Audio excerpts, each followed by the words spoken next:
everybody, welcome back to Was It Great or Were You 8? This is our second episode of the show, and honestly, this is the first film I thought of when we started talking about this show was Little Giants, mainly because there's a good chance that I haven't actually seen this film since I was 8.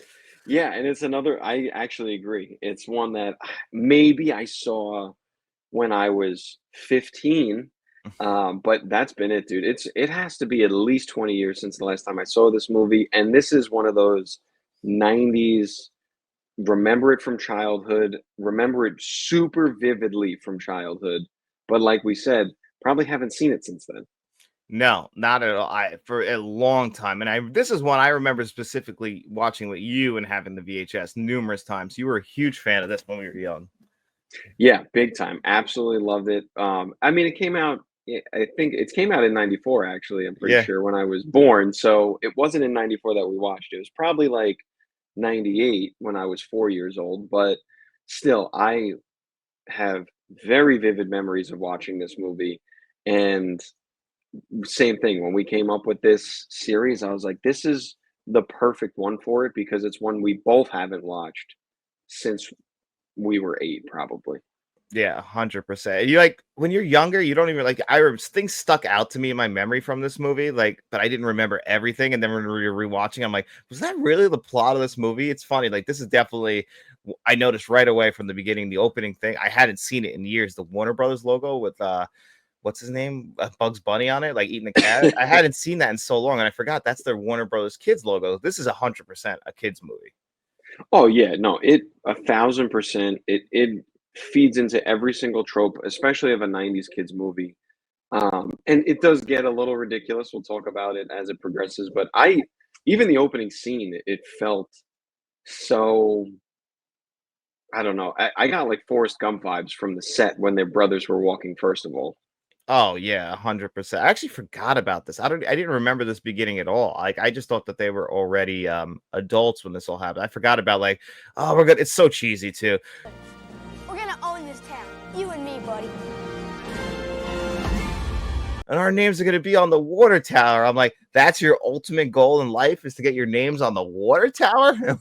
I'm like, yeah, I'm pretty sure sure. there's a lot of kids in high school who spray painted their names on water towers, so it's not an impressive feat. No, I was like, that's what it is. I just like how he's calling him out, even though I'm like, you guys all showed up to play football and you don't pick your little brother. Like, that's so fucked up. But then again, he doubles down on it by not picking his niece in the next scene. So I guess.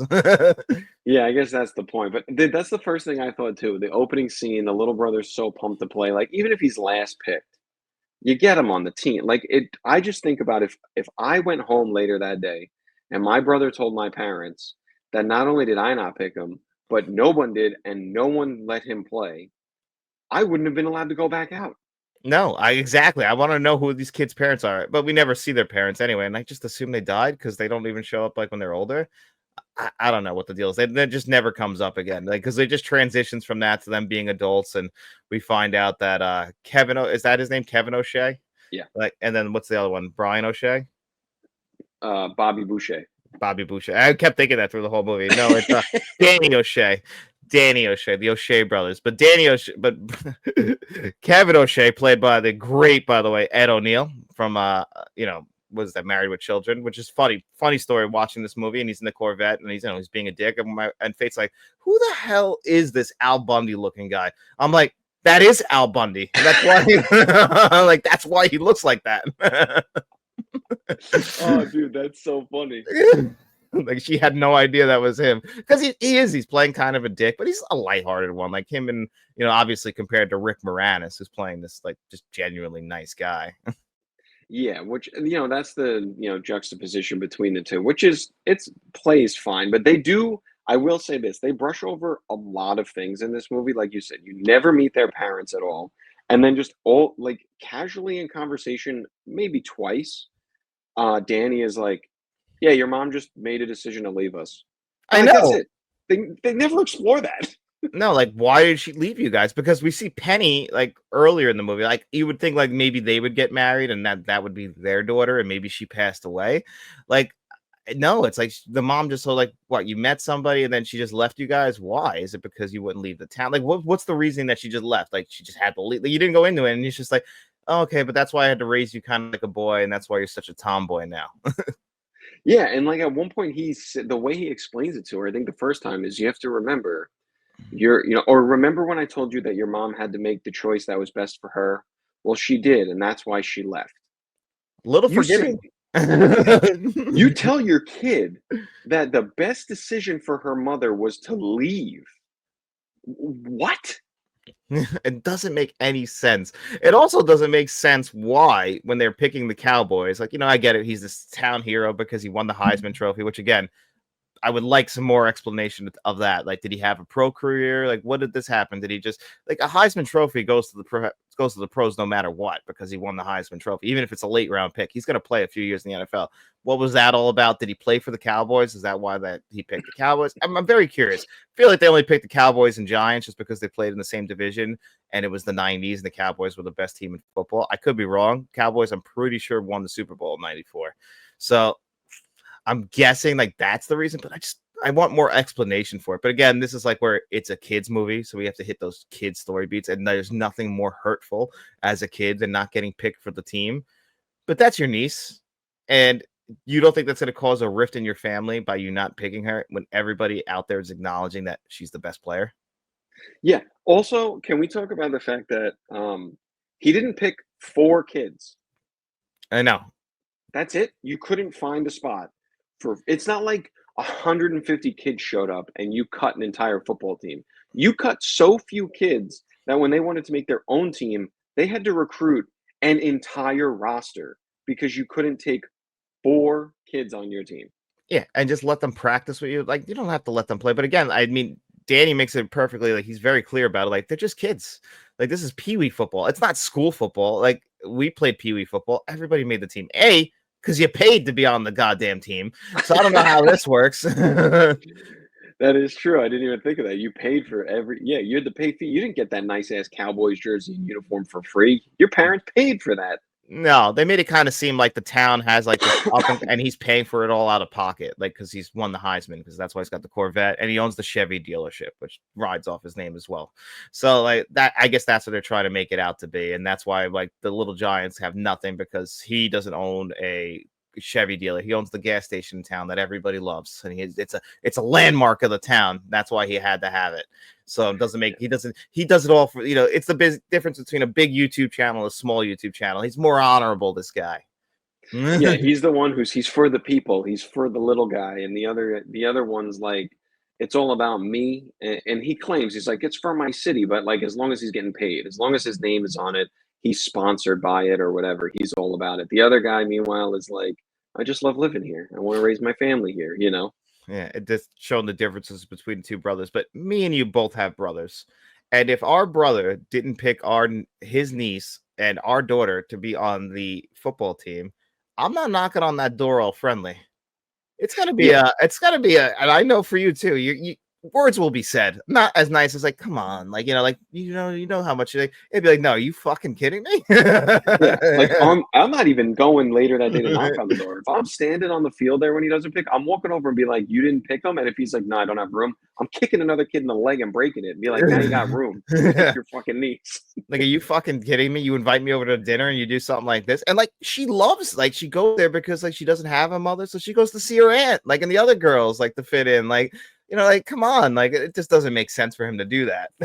Yeah, no, he plays the dick very well, and obviously that's the whole point of this. If he does pick her, we don't get the Little Giants because that team comes from her wanting to play football and not getting picked. Yep, and that's where we get introduced to all the other like lovable losers, like very much of the time of those kinds of '90s movies, like Little Rascals, like this. Like, how convenient that they all ended up being friends, these guys, and having like a clubhouse. Like, where the hell is this thing? Yeah, and that's one thing I was thinking about too, right? Like where of the time. So I thought a lot of it was hilarious, but I think about it now and like the amount of fat jokes and like lesbian jokes to Icebox and like all that stuff in it, I'm like, wow. Someone from the generation below us watches this. It Oh is yeah, probably going to be super offensive to them. I said to Faith while watching, and I'm like, yeah, they would never allow Icebox to be like, they would make her a lesbian. They would be like 100%. She would not be wanting to get the boys, and they'd be like, no, it's okay for her to like girls. Like, you don't have to make her a straight girl. You can go both ways. Like, I think this is fine too. Maybe because she's raised by her father, she just only knows how to be a tomboy.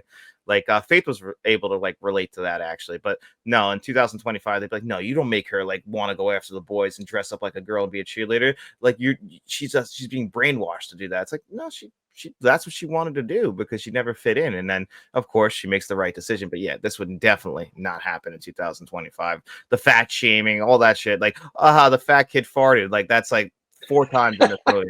I'm like, that's a movie trope through and through. But yeah, people would be like totally offended by that stuff now. Yeah, and they even and I think he's one of the funniest characters when he gets hit in the beginning and they pull the peanut butter and jelly out of his helmet. Oh my god, I know. On the like, and they're like so funny about it. They're like, and he grabs it and eats it. Yeah, and he's like, it's still good. It's still good. Yeah, he is one of the funniest parts of the movie. And there's small comments, even in that, he's like, are those Cheetos too? And they're like, yeah. And he's like, puffed or crunchy? And like, puffed. And the coach is like, sissy. Sissy, like, yeah. That's probably what got him cut, was the difference between puffy and crunchy. I agree. Crunchy's better. Oh, 1,000%. But yeah, I think that's hilarious. And then, as obviously I'm pretty sure it's 4 kids, right? It's Becky. He's got a weird name, the heavier kid. I can never remember it. It's something with a Z, some crazy. I'm bad with names as it is. So. And then there was the really short blonde-haired kid and the one kid who can't catch, but he can catch toilet paper. Yeah, he can't catch, and that's when they put the stuff on his hand. He gets it stuck to his jersey, which I remember that so well. Yeah, they all have problems. The one kid doesn't even play football. He's just a nerdy kid. He makes the plays and everything. That's how he ended up with and I forgot about it. I hadn't heard it in years. It just like all comes back. Like the annexation of Puerto Rico. I was like, holy shit, I forgot about that. Yeah, dude. And then so I was watching it with Brittany, and it came that time at the end where they had to run the play. And I was like, it's time. And she was like, the annexation of Puerto Rico. And then as it's going, I'm remembering it. And I'm like, oh my God. I forgot who scored the touchdown. Like, I was like a kid again. Like, I'm like, does he end up scoring? Did he pass it one more time? And he's like saying, I'm going to score. I'm like, does he score? Like I'm a kid. Like, is he going to do it? And he does it. And it's like, that's perfect. Yeah. And you remember stuff. Like, I remember Kevin O'Shea too going, just have the ball. Fumble Ruski. And it's like all that stuff was just rushing back to me in those moments. And like, I do think it's funny. We just did The Sandlot, and we talked about how it rips off Stand By Me. Small rip off here. Why are they walking on a train track together every time they add players to the team? This took a lot. I think a lot of movies like from the 90s took a lot. I guess because there's so many of these, like where a ragtag group of kids come together and they got to overcome the odds. But like they definitely all took from Stand By Me when the group of kids, like the glasses, one kid's in there, like just the stereotypes of kids, they all took from Stand By Me. Stand By Me is like the pinnacle of this. The only thing that's different is this. I mean, it doesn't start with them as kids, the other kids, and with it, so it's similar. It's very similar. Yeah, but I think it's great. I mean, they get the ragtag bunch of kids together, and they all have their problems, but they come together, and the actual premise is hilarious when you think about it. A town apparently is only allowed to have one Pee-wee football team, which is absolutely not true. No, this is again where it's a kids movie, and like we bought into like these tropes because the whole logic of the story makes no sense. Also, there's only like one parent at the game. Like it's the nerdy kid's parent, like his mom. Where's all the other kids' parents? Like they didn't even lean into like how sports parents are, which are crazy. Dude, that was one of the scenes where I was like, I did not appreciate what was going on in this scene when I was 8 years old. When that mom shows up and she's like, it took us 13 years to have kids. It was my fault. I couldn't have any kids, but then I got pregnant with them. And, I was bedridden for 9 long months and I couldn't roll over because I almost lost them. But now, and she like dumps all this stuff out about like how basically she was infertile for 13 years, then had a kid, but now she's like got Munchausen's by proxy and like doesn't let this kid do anything. And then the kid says, my therapist says I need to get out more. And like, it's the most insane 30 seconds that when you're 8 years old, you don't know what any of it means. But as an adult, you're like, holy shit. Yeah, I know. Like this mother is like overbearing and crazy with her kid, and it's understandable. You understand it. She always wanted to be a mom. And then she gets this. She's very afraid of something happening to her son. But like now she's like, I gotta let him be a man at some point, or he's gonna grow up and become like. And he's so weak and little. Like it's the perfect casting. I've seen that kid play this role numerous times through the '90s. Very curious how he's doing now, but this is exactly what he was perfect for. Yeah, he plays it, and he's got that one scene too where Spike yells at him, "I'm gonna rip your head off." So he like shrinks it, and he runs and rips his helmet up. Like he's the one too who's running, right? He's like, "I'm gonna score a touchdown. Yeah, I'm he's the gonna score a one. touchdown." I love Spike, by the way. Like that's just so ridiculous. They get the perfect dad for him too. Dude, he was so fun, and the way he talks too, like, is Spike mistaken? Spike no play with girls. Spike was I'm in Pee Wee hell. And he's got his silver tooth and every dude. He's hilarious. There's so much about this too, though. Like you just, I don't know, like if you were able to take your adult hat off and just feel like a kid, when the kid's screaming, "I'm gonna score a touchdown! I'm gonna score a touchdown!" Or when even the jokes, like when the kid first lines up to kick the ball and he kicks the kid right in the nuts. Oh my god! And he's so afraid the next time that's gonna happen again. Like, who doesn't relate to that? Yeah, like, dude, even the fart jokes. I know some people don't think they're funny, but when he walks up to the line, he's like, "I was wondering if you could help me figure out what I ate for lunch." And they're like, "How are we supposed to do that?" And he's like, "By getting a whiff of this." Mhm. Turns around and just farts all over and scares him away. I know, which is like, obviously it wouldn't smell that bad, but again, it's a kids movie and it's really funny because of that. So it all works perfectly. I mean, all Yeah, these kids are kids. Like that's what's like the whole thing. We act like this is big pro game, like who's gonna win it all. It's like they're just kids. yeah. But I was telling you before, I didn't know this. One of a guy that I play video games with, his older brother used to say this quote all the time, and I never knew what it was from, but I said it all the time. And it's from this movie when they get the jerseys. He's like, "Look, I got jerseys." And one of the guys says, like, their death something. And then Danny turns around and is like, "But they got your name on them." And the kid's like, "Yeah, so the guys at the morgue can identify the body." Yeah, like this is a true underdog story. The Little Giants versus the Cowboys. Yeah, it was never going to be. I mean, they're getting killed in the first quarter. Devin Sawa playing for the team as the love interest. I thought that was pretty much of the time too. But this is 1 year before Casper. Then obviously he would get bigger in the late '90s when he grew up a little bit more. But yeah, always has that hair and that face. You always recognize him. Yeah, sure do. And he plays the role great too. I don't know how, they argue over or they fight to get Spike because they get the tip that a new kid's in town who plays football. But Kevin didn't get the tip about this kid with the nasty arm. I know, right? How did he not know about him? And then like doesn't even try and recruit him. Nothing. Just like, well, I'll leave him there. Let him play with the lovable losers. It's like he's clearly the best quarterback. Although it was funny when they're spying on him and they're in the bushes and Danny goes and calls the cops. He's like, "Yeah, there's a bunch of grown men over in their underwear spying on the boy." And then cut to the next scene and they're like, "Boy, I'm having a day, huh? I got arrested." I know, and it says local hero arrested. Again, that's a great cut because we're not going to explore more of that because it's like that could be a little dark. So we're just going to have it be a little funny here. Yeah, and I think they do a lot of that really well. Again, you have to go into it like expecting a kids movie. You cannot go into this as an adult expecting it to be A plus cinema with the best everything. It is a kids movie with kids humor, but I think a lot of it is still hilarious.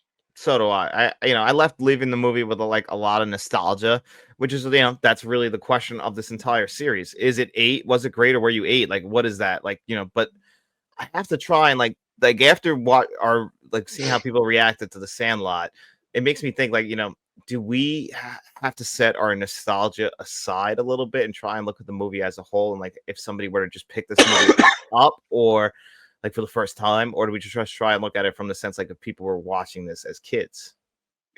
Yeah, I guess by title, the film has to still be great to this day when you watch it. Now, the trick about that, like you said, is nostalgia does play a huge role. Personally, I will say this. I myself actually do still think this is great and would go back and rewatch it again. But do I think that there are thousands or tens of thousands or millions of people in the world who would go back and enjoy watching this movie? Probably not. No, that's the thing I don't think about. I was asking some older people at my job if they liked this movie, and a couple people said they did. They did. They thought that the football stuff was fun, but they also all of them each admitted that they were watching it with their kids. So that's the whole thing. Like we watched this as kids. This is a movie that meant a lot to us when we were kids, but a lot like Free Willy. Like yes, there's clearly some big logical jumps in there. I can't sit here and say that I watched the movie, turned it off, and went, I should have left that in the past because no, I this is one where I'm like, I really enjoyed it. That was a lot of fun, and I'm gonna watch it again. Yeah, and I think what'll be interesting as the series develops is as we start to dive into maybe some movies, because I know we've had a couple of recommendations, and maybe some movies that aren't so nostalgic for us. I think we'll be able to be a little bit more unbiased in those ones because it's hard right now. Like we picked The Sandlot because it's an easy one. Most people love it, even though we got some feedback, some people don't. I feel like that's generally considered a classic Yeah, by actually, all accounts. what is the poll on that one? I'm curious. Um, I could pull it up right now and see like what people thought of that. It's 80-20. So 20% said that it was because we were 8, but 80% said it's actually great. yeah, so that's one that I think is that makes sense to me, and I think that feels like if when we get into classic films, like if we did Stand By Me, also stuff like that, that are just considered classic movies, there'll be that 80-20, maybe 90-10 split where most people agree.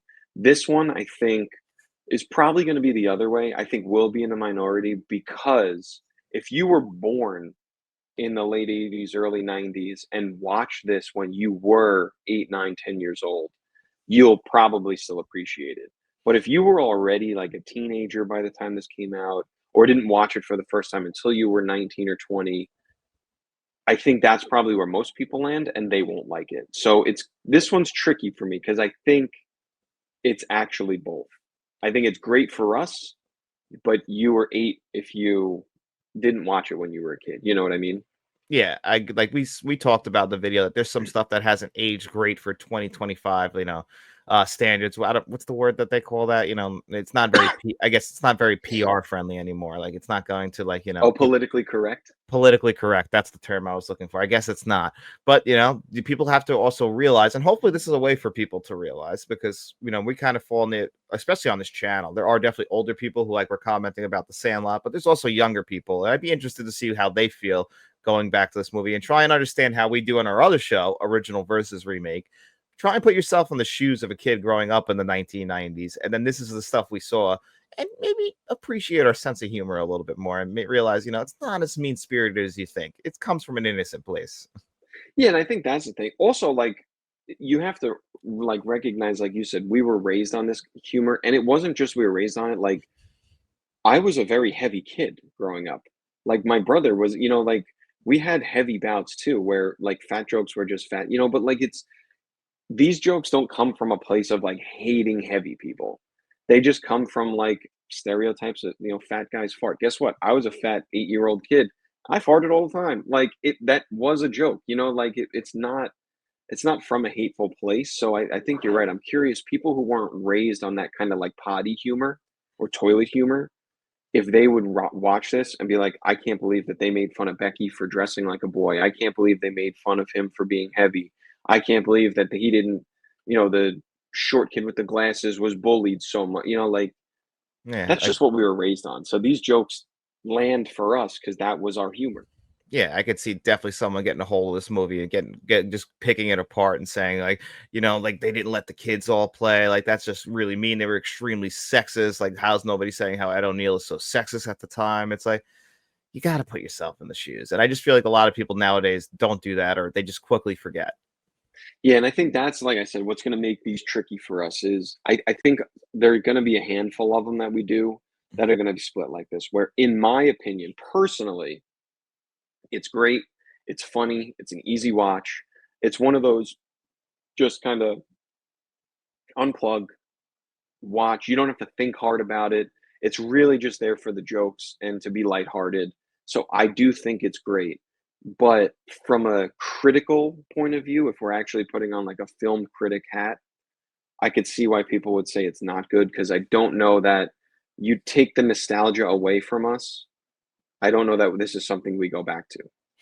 No, I don't know, but it's tough. You can't actually remove that from us. Like I'm watching it and I'm smiling. I'm like, that's still me as a person. I still like this movie. I'm sorry. Like I'm not I shouldn't have to feel bad about it because I'm a 33-year-old man now. Like, yeah, it takes me back to when I was a kid and the fun of being a kid and watching these movies. I mean, the score to this movie is such a 90s score. Like that there's so many movies that came out at this time that just sounded the same. Yeah, and it's a big cluster there, and obviously we're gonna have to branch out of the '90s at some Yeah. point. I think our next one 'Cause will probably do something in the 80s, I guess, probably, or the 2000s where we weren't kids. yeah, yeah, but at least it's like a kid movie. I think we do have to branch out a little because I don't want it to be stale and all the same type, but good start because I feel like again, it's one of those nostalgia things, and that's my thing, and that's the struggle here, right? And it'll be interesting to see too, like you said, with this. Curious what kind of the older generation thinks because they weren't really young when this came out. Curious what the younger generation thinks if they didn't see it until only a couple of years ago. I'll be curious to see also when we get into kid movies from the '80s, what do we think? Because that older generation is gonna be like, now this was our childhood, and they'll have nostalgia for it, where we'll probably have more of a critical view of those and be like, yeah, I mean, it just didn't, I'm curious to see if it hits the mark for us, or maybe it doesn't because we don't have that nostalgia tied to it. Yeah, that's a good point. And I yeah, this will be a fun one to go. That's why it's going to be a series of videos. Like, I mean, I think we did two kind of ones that we really wanted to do to start. This was a little bit more difficult than the Sandlot, which is good. But I think that this is a little bit more in our wheelhouse. And I think as we expand a little bit and try other movies, it will definitely get a little bit different, the show, and we'll be exploring movies that maybe don't hit us, and we'll be able to figure out why it hit other people a certain way and when they were kids, which would be cool to understand their point of view as well. Yeah, I mean, and that's like recommendations for sure, guys. And anything, submit our way. Primarily we want kids' movies, obviously, like, you know, in the '90s, Scream came out, but we're not going to do that because that's not really a like it's got to be somewhat of a children's movie, not necessarily like an animated kids movie, but something that is a little bit more on the kids' humor side of things for us to do. Um, and like I said, recommendations are welcome because I'm curious to see what happens. The '90s we're gonna have nostalgia for, so I'm curious to see what happens if we get into the early 2000s and into the '80s. If we're not so connected to them, are we a little bit more harsh? That's a good point. We'll have to wait and see on that. I think we probably will be, just because we don't have the connection to it, and now we're looking at it through the full critical lens where nostalgia isn't going to come in. So I personally believe that's exactly what'll happen. Yeah, yeah. But for this one, I don't even know. Like, I don't know if we keep a tally for this one, like original versus remake. Because if we do on this one, I think we got to put a tally in the middle Mhm. because it's hard. I think personally, it's great. To the general public, it's probably not. So it's a really tough call on this one. It really is. So I'm kind of in the middle as well. I'm like literally in the same exact spot as you.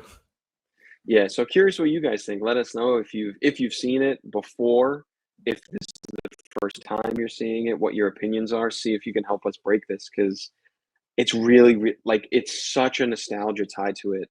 It's hard for me to say that this isn't great, even if I know it's ridiculous. It's got a special place for me, so it's hard to say anything bad about it. Yeah, I kind of get that too. Like I looked at it through the critical lens, but I still smiled the entire time, enjoyed it. I mean, the time flew by. It was great to revisit it. So again, I'm with Dennis on this. It's hard. This is what the series is. I'm right in the middle. Like I feel like it's definitely me and Dennis being a little bit nostalgic, so we can be honest about that. But we're always curious to hear from you guys. That's why we'll put the poll out and everything, and let us know, what did you guys think of Little Giants? Do you agree with us? Do you not? Leave your comments below. Share this video, like the video, subscribe to the channel. We appreciate you guys checking this one out, and we'll be seeing you around.